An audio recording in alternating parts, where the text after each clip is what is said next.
Hello guys, সবাই কেমন আছো? আশা করি সবাই ভালো আছে। সবাইকে গুড মর্নিং। দেখো কটা বাজে। তো আমি এটা তোমরা অনেক ভাববে এটা কোথায় আমি ভিডিও করছি। তো এটা আমার হলো বাপের বাড়ি।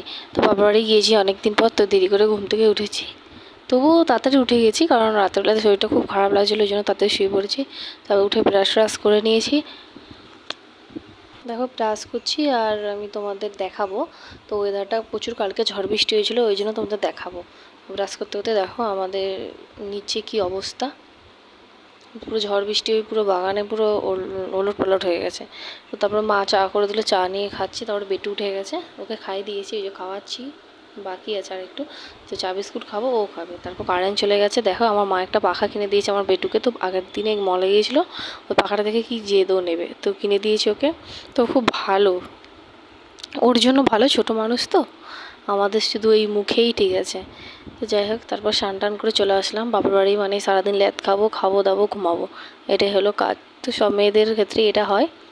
আর দেখো তোমাদের দেখাতে ভুলে গেছি, তোমার দাদু দিদা এসছে, তো এত গরম এসিটা অন করে ওই রুমেই খেতে বসে গেছি। তো আজকে রান্না করেছে আমার দিদার হাতে ইলিশ মাছ ভাপা, এত টেস্টি হয়েছিল বলার কথা না। তো ফার্স্ট উচ্ছে ভাজা খাবো না করে তো মা জোর করে দিল খা। তো উচ্ছে ভাজা দিয়ে ভাত খাওয়ার পর তার ইলিশ মাছের মাথাতে একটা ঘ্যাট হয়েছিল, তো খুব সুন্দর হয়েছিল। দিদার হাতে রান্না খুব সুন্দর। তারপর ইলিশ মাছের দেখো লেজাটা দিচ্ছে, তো আমি লেজা খেতে খুব ভালোবাসি। তো খাওয়া দাওয়ার পর একটু পর তো কেকটা আমি খেতে শুরু করে দিয়েছি। এই খেয়ে উঠলাম, 10-20 মিনিট পর আবার কেক নিয়ে চলে এসেছি। তো যাই হোক, তো কেক খাবো। দেখো আমার বেটু দেখছে, ওকে দিলাম, ও খাবে না। তো বোনকে খাই দিচ্ছি, বোন বলছে আমি খাবো না, তুই খা। তো আমাকে আবার দিয়ে দিলাম, বললাম দে, খাবি তো খা, না খাবি তো দে।